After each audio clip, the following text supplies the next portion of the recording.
All right, we've just started broadcasting and just going to open up the chat window to make sure everyone has, okay. All right. Well, welcome everyone. As I think everyone's probably just signing on right now. I know we're oh, there we go. It's 10 a.m. It's officially go time. So I will say welcome everyone to the PRovoke sort of webinar. I think this is more of like a digital fireside chat on both the topic of remote work, and we'll also be talking about the value of PR from kind of the business perspective. Yes, our speaker today is you all are quite excited, I'm sure, to see. He is been a CEO for, or you've been in executive leadership positions for like the past 30 years, right?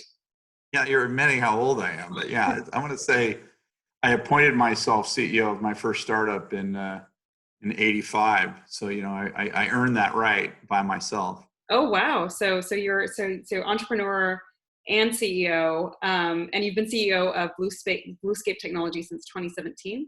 Correct. And for those of you that don't know, it's a virtual work platform, and I'm sure Peter will talk a little bit more about the technical details behind it during our conversation. And as Peter and I were just saying before we started, that this is not, talking about remote work is not new for you, Peter. But this is something that you've been talking about since you've been at Bluescape? Yeah, I think I was a big fan of measuring people based on productivity, not time. Most of my career. I mean, I learned some things early on that I did wrong by appointing myself CEO and not being well trained on how to do it. So I had to train myself to do that. So, in remote work, as some of you that are tuning in know, it's sort of a topic that hits home for everybody right now. But at PRovoke Media, sort of we've operated as a distributed remote workforce, for our 30-year history. And for me personally, I've worked from home since more or less 2007. There's been a handful of years in an office, but this is something that I'm well acquainted with as well. So with that, I think we'll get started. So Peter, one of the things I wanted to ask you about is, this went into effect. Most people started working remotely in the U.S. anyway, around in March at some point. And so we're, about 6 weeks, almost 2 months in. What have been some of the key learnings that you've seen from companies that were able to adapt quickly and the companies that are still maybe having challenges? The ones that adapt early were experimenting. 24% of the workforce was already in the U.S. working remote. So there had already been sort of a pattern of this, and starting to see it with a lot of different companies exploring it. And I think the ones that were prepared had already started to build sort of the security-minded platforms in where they were going to let them work remote. I think it blindsided companies that had leaders that didn't like to see people work from home. Yeah, and I think that's something that the PR industry, it's a pretty mixed bag on that front. And on that note, I just want to remind our viewers that Peter and I will talk for about 20 or 30 minutes, and then we'll open it up for questions. So I think you all have a chat window in which please feel free to kind of input your questions there. So let's talk a little bit about the PR industry specifically. It's a knowledge-based workforce, so it's one that in theory lends itself pretty well to working remotely. But on the flip side, the agency business in particular is a time-based business. It's a business in which agencies sell their employees time, oftentimes by 15-minute increments. And so I think there is this instinct for control and visibility that's provided by somebody being in the office. How do you translate that to a remote work environment? Well, I've been, and I treat my PR a lot different than that. And I would rather understand that, I don't necessarily look at it as pay for content or pay for time. I look at it, it's a relationship. I don't want to have an inbound PR person at my firm. I want that PR person to have direct connection to me and be a part of my challenges, my successes, my pain, just because they can't get a story from me. There's a lot of people out there having to put out negative PR right now. Mm-hmm. That relationship, I think, has to be paid for on a fixed basis, not so much on time. And I think you can go back and measure the amount of time it took to support me.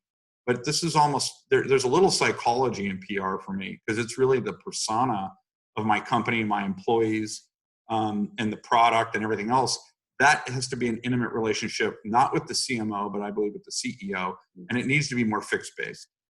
So, let's talk a little bit about sort of having that relationship with the CEO. So it sounds like currently where you're at, you make yourself very available to the PR team. Has that always been the case at, as we talked about over your 30-year history? How accessible and available have you been to folks in, to either an internal or an external PR team? I started taking it on in the late '90s. Earlier on, it all sat through marketing, and there was always this mixed message. I remember though taking for granted. I'd gone public in '99. I was being demanded for all the time from a PR standpoint, and I was annoyed by the outreach all the time. I didn't really understand the value of it, in that it, earned media is like what you guys know the numbers, but it's thousands of times better than paid media. Mm-hmm. And then when you tank, which I went through tanking, you want that same relationship with PR to be there, because you're trying to get back on that wave, if you will. Mm-hmm. And so I learned early on that I took for granted how important PR was in my life. It is where people should be able to call me 724. That's my PR contact. And in this particular case, this company now, it feels 724. So, so it sounds like you're almost saying that, from the client perspective, from not even the client perspective, from the client CEO perspective, you don't really care how much time an agency puts into, your business. What you care about is ultimately the outcome. And that, are you advocating for moving away from a retainer business, or from an hourly business, and that PR should? Yes, I'm a big time advocating that, because I don't believe that it's a healthy relationship when you measure things on time. Certainly we get our legal bills, Mm-hmm. or we get, I just basically step up and have enough faith in my PR firm that says, in good times and in bad, I need you to be here for me, because I need to express this to my investors, potential investors, if I'm public, my product development, the good news, the bad news, one of client, loss of client. That is the best way for me to communicate what I do, where I do it, and it helps me grow. So is a retainer model, does that still work for you? I mean, even if some months there's a lot of activity and other months there's not as much, or would you rather have sort of project-based pricing where, they're very specific deliverables, including counsel, kind of packaged in at one price? Yeah, I mean, I'm just sort of odd that way. I sort of feel like in good times and bad, I need this person. Mm-hmm. I'm not hiring it internally. I'm outsourcing it to really good PR people that, look, it's really easy to get me on TV right now. There's times when it's not. Does that mean I pay them less? They need to have their lives. They have their children. They have all that. So they need to be an integral part of your team, as if it's somebody that you wouldn't let off the payroll because they're missing sales numbers. It's just that the product isn't ready yet. So it has to be a more intimate relationship with your clients, talking from the PR perspective. And I need to make sure that those people are very aware of everything that's going on in design and rollout, through good and bad times. I'm curious why you've opted to outsource versus hiring internally. I've had internally. When I inherited the company, there was a lot of internal. Mm-hmm. I think that my issue with internal is that it's either got too much of a traditional view. I think it's best practices when you go to a firm, in this case, Reuter Fenn, they have a whole generation of people. Robin, who manages me on a regular basis, was at Cal a little bit behind me, but she's got a staff of people that are in their late 20s, early 30s, and they have a different perspective. And I feel like I get their CEO all the time. I get this Mary Ann who works out of DC and was in the networking space. They're like, Peter, just stick to this point, do this, do that. I get a lot of advice from a lot of people in that firm, and it's really saved me from making mistakes and really helped me benefit from the energy we're getting today. What you just articulated is really the value proposition of agencies, is that, they have they have a portfolio and you can draw best practices from that. You get senior people that you probably couldn't Yeah. on your payroll. You get a diversity of perspectives. So you very much I mean, think about if you break down the money, and you say, in San Francisco, it's going to cost you maybe, let's say, $150,000 a year salary with benefits and all these other things that go along with it if it's in an office. But and there's turnover and there's all these other things, and you may need 2 people or 3 people. When you really step back and say, what if I fixed a big portion of what I was going to invest there and put it to a team? It actually is less expensive, and the results, to your point, are curated with intelligence. What about churn, especially in the Bay Area? I mean, one complaint that I've heard from folks on the brand side, in why they've hired internally as opposed to hiring an agency is, agency, it's hard to recruit and retain people, especially in San Francisco. And it's really frustrating when you lose key members of your team. As a CEO, do you feel that when there is churn at your agency? Do you notice it, or do you feel like there's been enough stability? And I'm not trying to pick on Root or Finn, so I just mean, in general.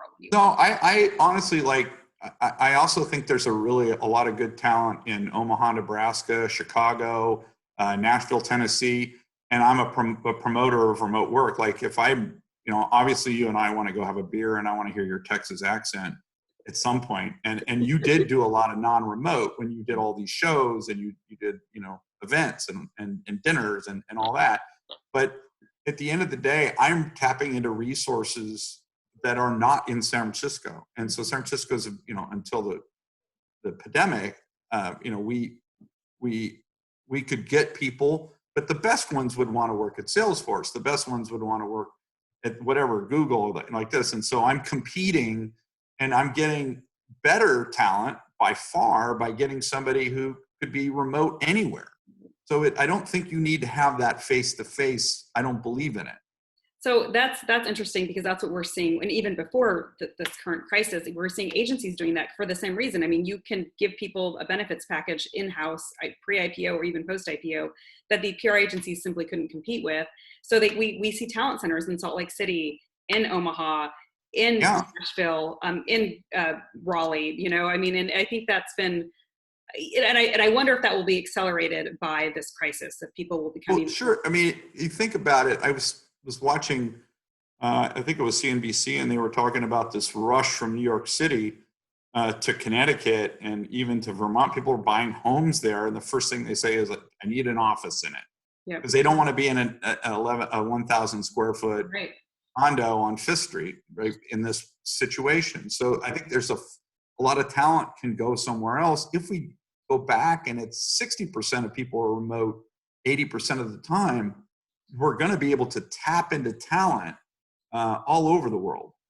So, that's, because this industry is so heavily centered in New York and San Francisco, do you think that on the back of this crisis, we will see an exodus out of these densely populated cities? And I think maybe less so in San Francisco, because the tech industry seems to still be hiring. But I mean, I wonder if you're a 25-year-old in New York living in a tiny apartment with 3 roommates, are we going to see people moving to places like Omaha? And what will that mean for talent, especially at the more junior levels?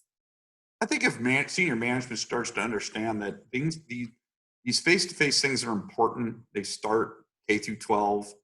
It's a big part of your understanding, reading people without speaking. And then you have college, you meet your dorm roommate, you have to learn to live with people, you have to be in an environment. And I think that we're sort of build our company as if it's an extension of what we've gone through, unless you were homeschooled, K through 12, gone to college, and now I got my first job. And I go and I hang out with people in the lunchroom, and we have our company, holiday party and all this other stuff. I still think there are fundamentals of that face-to-face that are extremely important. But I do believe that people are going to look. I don't live in Manhattan and I don't live in downtown San Francisco, but I believe the direct remote areas that have better hiking, better quality of life, I can honestly see a migration out of the city with 25% to 75% less real estate for that company, and people coming into a much different environment to get that K through 12 connection, but being able to be productive anywhere in the world. Yeah, I mean, just from an office space, I mean, that's one of the biggest expenses that, especially in New York and San Francisco, that a lot of these agencies face. But let's go. I want to go back to junior people again, because one of the reasons that I've heard, agency heads, or even team leads say that remote work would be really challenging is because this is an industry that does rely heavily on sort of junior level employees. Um, how do you onboard and train and mentor in a remote environment? I think it takes a village, to coin a phrase. I mean, I think you have to invest multiple people on young employees from different perspectives. And it can't be just this traditional, pyramid org chart. You report up so and so, and that's your mentor. I think the mentor has to be the groups that started together. They need to talk to people outside of their org chart and you need to promote these things. You need to do skill jar. You need to help them feel like they're wanted. CEOs got to reach out either through Slack or direct once a quarter at minimum, depending on the size of the organization. How are you feeling? What have you learned? What would you like to learn more of? So it's going to be a lot more communication, but it's a lot more mentoring across bleeding or faded lines of organizational charts. What about these sort of hallway moments? And you and I were talking about this before that. I mean, these sort of serendipitous connections that people make, and that result sometimes in people getting new assignments, or people learning about new opportunities within the organization that what they wouldn't have learned otherwise. How do you replicate the hallway moment in a remote environment? Yeah, I mean, those are obviously we've seen a lot of these disastrous Zoom calls, and you can't really read people well on the Zoom call. When we go back from the pandemic, we are going to create in these 25% or 15% of your time that you are gathering together, that is all about the hallway moment. It isn't like, oh, I'm going to go in and just work here rather than there. It is about what you just said. It's increasing the hallway moment. And these events become really special. They're wrapped around a very nice dinner. It's wrapped around speakers and interchanging and learning all that. You can do a lot of digital outreach, and I do a lot of it. I have hundreds of employees, and I reach out. I pretty much touched everybody this week already. I went and bought 10 Tommy Bahama $200 gift certificates this week, and people had to figure out an equation. They had to side Slack me what the equation answer was. People were debating the question, and we were all going at it, but people felt like they have a lot of access to me. And then we did the winners and all that. And I had done Olakai a month ago, and I did $200 Amazon gift cards 2 weeks ago. So just to me, it was like getting people to do it, and then getting my management team to keep reaching out and trying to build the company from the bottom up, build it so that the power of the millennials are giving me information, things I didn't know, and promoting that. It's not quite the hallway. The hallway moment will happen when you get together on your, 1 out of 10 hours, but the rest of the time you need to be engaging. So I'm curious, before the crisis, how your employees were structured. How much of them were remote? How much of them were centered in offices? I'd say more than 60% were remote a majority of the time. I mean, and that's kind of an unfair answer in the sense that I've gone very deep in building my culture in Canada, both in Vancouver, up and Waterloo. Certainly there was space we put there, sort of like a WeWork space. Actually, it was a company called Terminal that does a lot of international work for us. It manages our payroll stuff, our facilities, and all that. And now everybody's remote, and our productivity is actually greater. And the reason it's greater now than before is that when you spend 30 minutes a day commuting each way, it works out to a couple weeks a year that you're in your car. And then you come back, you're a neglectful parent, you're tired, you're angry at the people on the road, they were cutting you off. And now I've captured all that time, and people are more engaged and happier within it. Now they do sort of want to have some home base. I think the problem with hoteling or co-oping in these spaces like WeWork or Regis, I think it's a day gone by, because I think the next 2 years we're going to be highly sensitized to germs, and we're going to have our own standards in these spaces where we meet. And so if you don't have the same set of standards about washing hands and and staying clear and doing all that stuff, because this is going to go for a while. And even afterwards, people are going to remain very sensitized to it.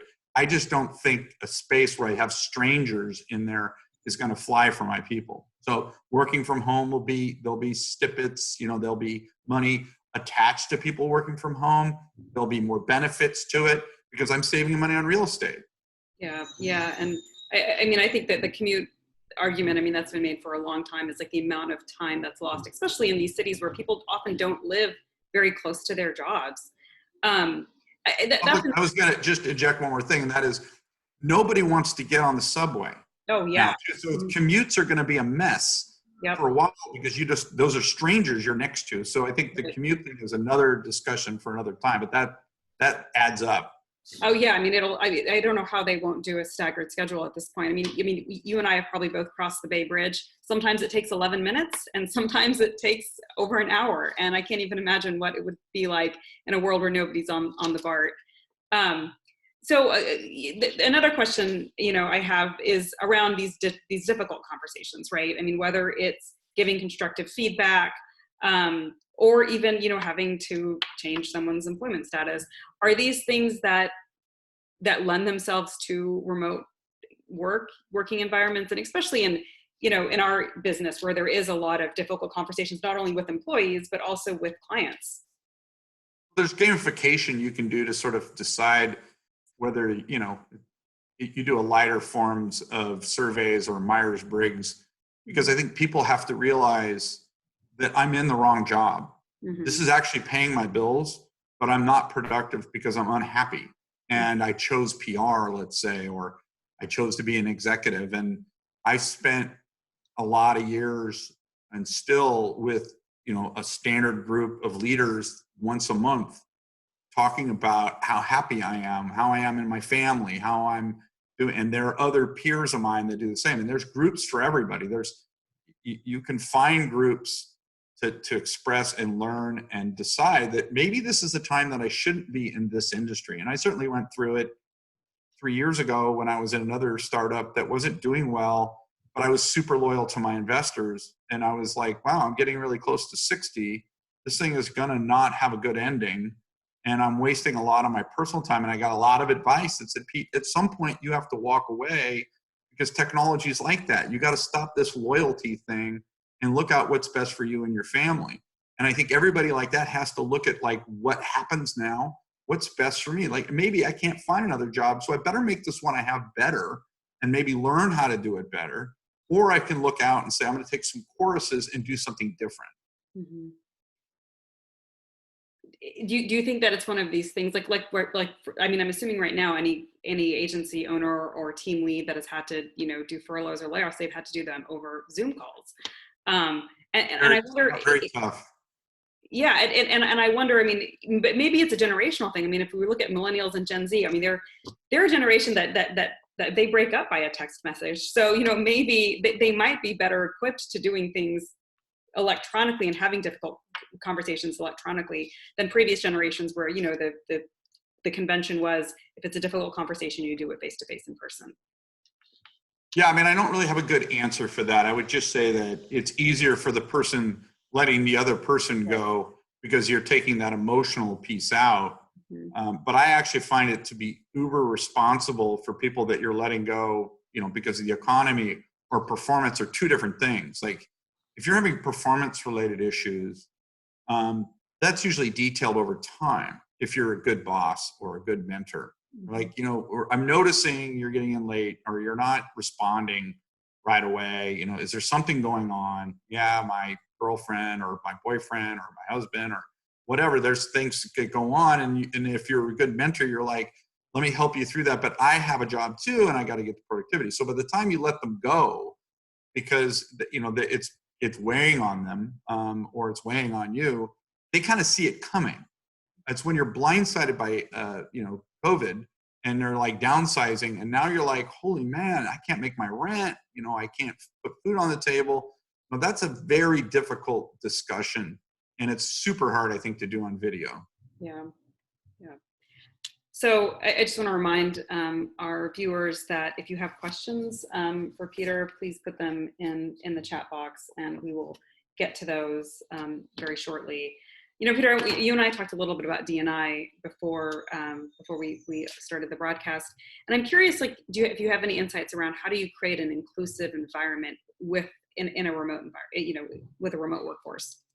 Yeah, I mean, it's a really good question. I think I think you have to find out first and foremost, how do you get back to that feeling of face-to-face instincts when you're remote? And how much do you know about where that person went to school, where they grew up, how many kids do they have, what's their sexual orientation, although that sometimes can be illegal if it's thought otherwise, but you should be super open, sensitized, and have a relationship that isn't just professional, because if you do that, you're lacking that hallway thing you were talking about earlier. So you have to, I always know when I'm getting on a call with somebody, as much as I can find out about them through social media before I get on. Like I knew you went to Texas. I hadn't looked at that since I met you, 8 weeks ago or something, right? But in the back of my mind, I'm like, she went to Texas. And that was true. We were talking about it 20 minutes ago. Mm-hmm. And you expressed some things about when you went there and how it's changed. To me, it's that kind of dialogue that you're having that's outside the boundaries of work with your remote workers, that you make these tools so that everybody kind of has an understanding of who they are, what they are outside of work.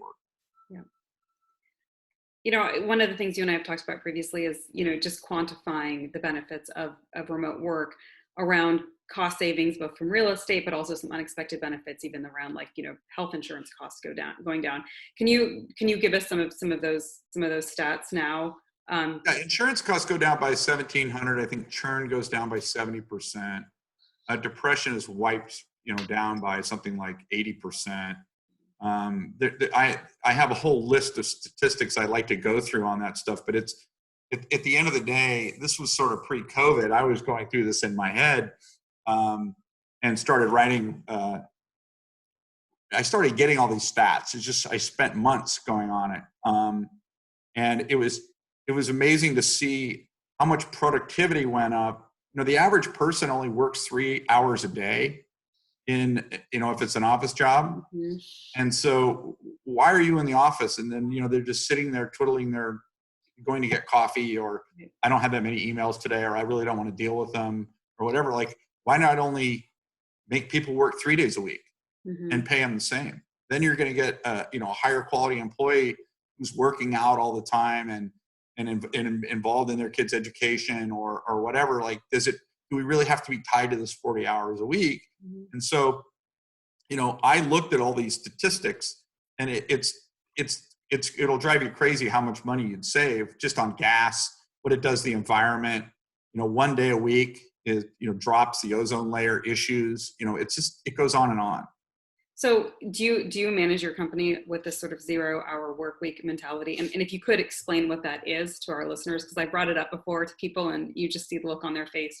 They're just like, wait, what is that? Yeah, they do. I remember when I did the speech around it, my chairman came up to me afterwards and goes, "You can't be serious." But I think that if my employees were listening today, they'd be laughing pretty hard, because they'd say, yeah, because it feels like about a 200-hour work week right now, as we're growing so fast and we're having to work around the clock, and on weekends right now, just because of our demand. But we had prior to the demand, we always said we need to get these certain things done in these timetables this Friday or next Friday. I met a guy who runs our whole back-end technology, lives on a farm. He's got, I think, 5 kids, goats, all the stuff up in Canada. And he worked for, a big Fortune 100 company. And they told me he had to work 40 hours a week. So he would go to work on Sunday at 4 and only sleep 3 hours a night for 3 nights and be home Wednesday by midday. And he got his job done. Yeah. Now, that was tied to time. I believe that, look, if my PR firm, and we're talking to PR people right now, if my PR firm puts me on Jim Cramer or sticks me on Fox, like they did in the last 3 or 4 weeks, does that mean they have to work all day Friday after they did that on Tuesday and Wednesday? Like, I should hope not. Like, that was a home run. Shouldn't have to. Right. have to do that. So I think it's like if everybody sort of rewards you based on what you get done, and you don't tie it to time, you get a happier employee, you get more productivity, and you should give them the time off because they got it done, and probably pay them more. Do you think this is, I mean, this is somewhat limited to sort of knowledge workers, right? I mean, Yes, yeah, you can't do this as a restaurateur or right. anybody in the service industry. I'm sorry, you got to go in and punch the clock. Baseball players have to put on their uniforms and play. Yeah. So we actually we have a question from one of the audience members. So the gift cards that you give to your employees, how has that been received, and has it produced any change in behavior or attitude? Oh yeah, the bantering is hysterical. Yeah, I can do it in Bluescape, but I do this one in Slack because we're just commenting. I said the question's coming at 11. Everybody's like, and then the minute it comes out, everybody starts giving each other a little bit of trouble. And I asked people, they had to divide something up about the difference between true and magnetic north, and divide it. And then they had to do this. And then someone says, well, is it kilometers or is it miles? And, people are bantering around, and it's like, I'm awarding it at 1:00. And I had one question a couple of times ago, the color of my wife's eyes. And so people are just like expanding, Facebook and Right. trying to figure out and all this stuff. And most people got it wrong. They were saying Hazel, but she has green eyes, but I should probably the way the pictures were. But, it was pretty funny. You get 200 people out there that are just jamming around trying to get information, and they're getting their minds off of work, and they're trying to get this prize. And then when it wins, everybody's really gracious afterwards, because I list all the winners, and everybody's like, congratulations, way to go. And you get a lot of little emojis, that's fired up. And it's a breadth of people, right? You got all different parts of the company are participating all around the world, Right. So, I mean, that's another question I wanted to ask you about, is how do you manage this sort of technology overload right now? I mean, people's phones are dinging with Slack. They have Zoom calls or, video calls lined up throughout the day. Then they've got their email. I mean, like, how do you manage this technology overload, especially right now for people that are not used to being, being surrounded by all this technology in their homes? Yeah, I mean, I think that there's definitely some depression and meltdown because they're being forced into this behavioral that they may be in 800 square feet and have a baby and have a dog. Mm-hmm. And, you're trying to be quiet. I was going on a major network, and my 22-year-old, who works too, but he's in another room, just came out and started running the blender. And, he was making a smoothie. And then Katie came home, and I was on an NBC thing, and she comes in with the groceries. Connor, help me unload the car. I was like, oh, it's the new normal. But we're dealing with this in a very stressful environment. Mm-hmm. And I think it's emotional. And I've seen some emotional breakdowns as part of it, because the lack of connection or insensitivity could be too, from the mentor or the leader saying, we got to get this done. Where the hell have you been? Or whatever. And there has been a couple pings into HR. That there's sensory overload. There's a lot of stress because they're home and the environment's tough. And I think I get those from HR, and then I reach out to those individuals and gauge how they're doing mental health wise, because I do think we're in a difficult time. Yeah. And I think for those, business leaders who have not had remote work being part of their culture until now, this is sort of a bad gauge, right, for them, because right now, never before have we been expected to homeschool children and also work full time. Yeah. Yeah. So I So would say that I would just add that, from my perspective, it's kind of like if you're doing the cocktail party thing with your friends, your Zoom call with your family or whatever, definitely has to be a moderator on these things, because if they just sort of start and the boss is it can't be the boss who's talking, who's the moderator. You have to assign somebody, and they're the ones going around the squares going, how do you feel, or how are you doing?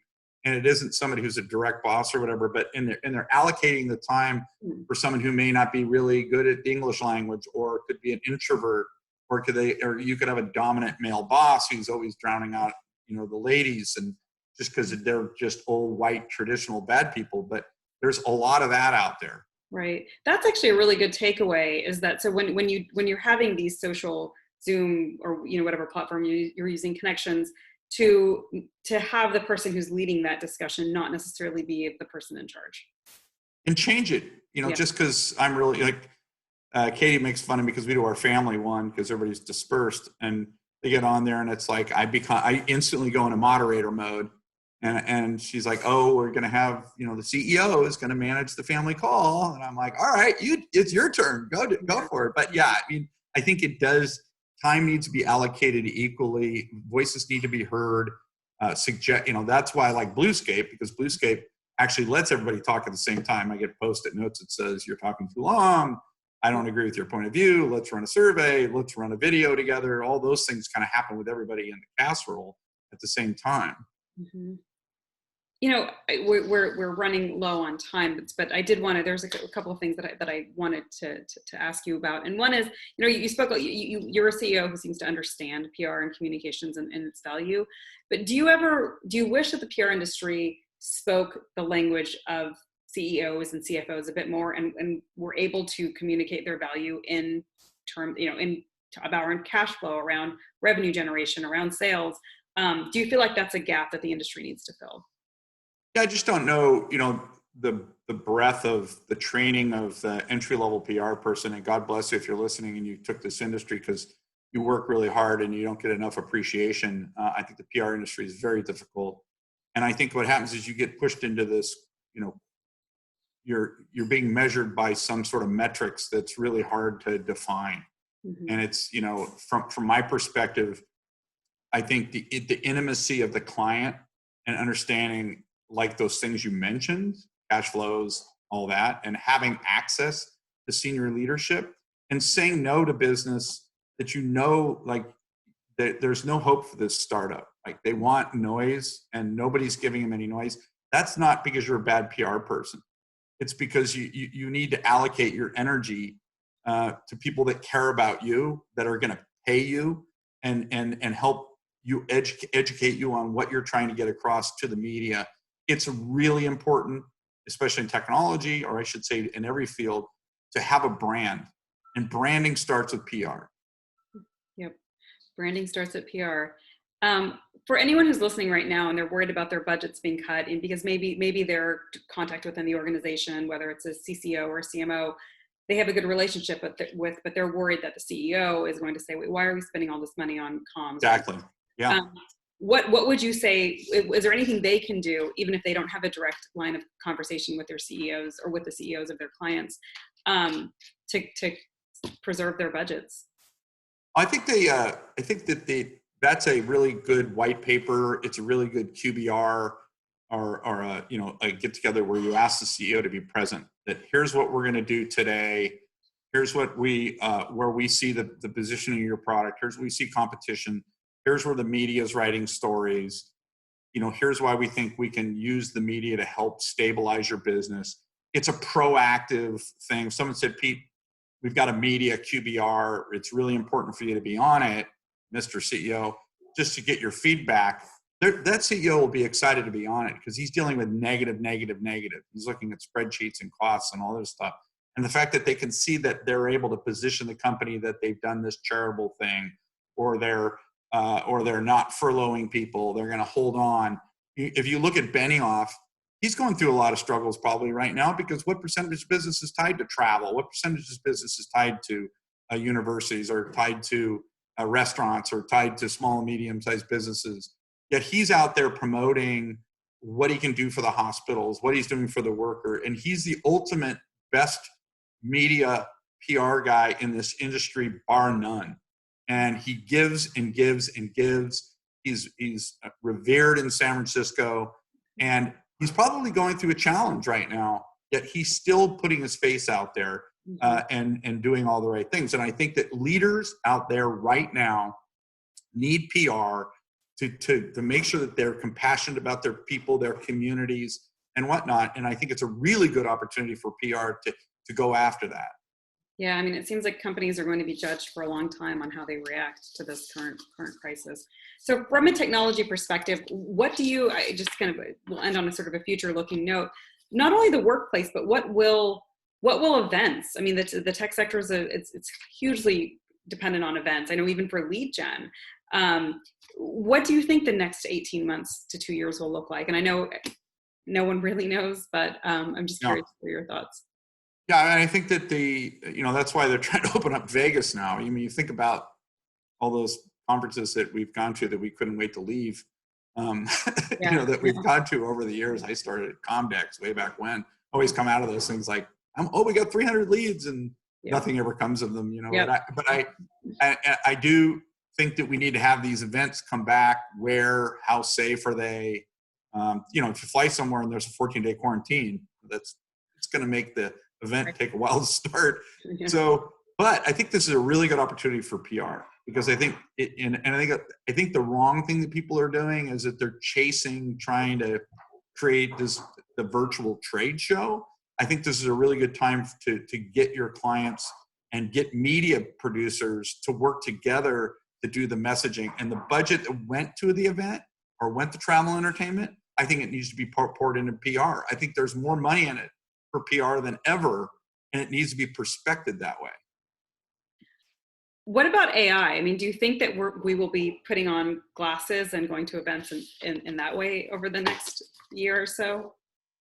Well, I think I think the runaway leader in this thing is Zuckerberg's company. He bought Oculus, and he sort of brought all your college buddies together or whatever on Facebook, and then moms and everything else. This is the next generation of bringing people together. It wasn't sort of a COVID thing, but he spent a few $billion on Oculus. The problem with VR has been that people have been getting headaches after 15 minutes of wearing them. It's complicated. I think that that's improving. And if it ends up being like wearing sunglasses, and then being in an environment to see whatever business you're in, seeing vignettes or cloths or things that you want to manufacture with, or all the different things that are done for trade shows. Yeah, I do think that if it feels real and you can feel like you're in the same room with people outside of the germ issues, I think it's a more functional way than getting in a plane, staying in a hotel, and sitting in a showroom floor all day long, waiting to go to dinner or go lose money at blackjack.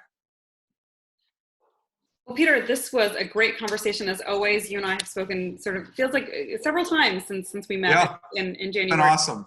Yeah, no, this has been great. And we will have for anyone who missed part of this, or they want to share this conversation with their colleagues or friends, we will have links on PRovoke Media. And in the meantime, Peter, thanks again. Oh, it's my pleasure. It's always good talking to you. Thank you. Thank you, Peter. Thank Likewise. you. Likewise. I'm sure we'll do this again. All right. Bye, everyone. Bye-bye.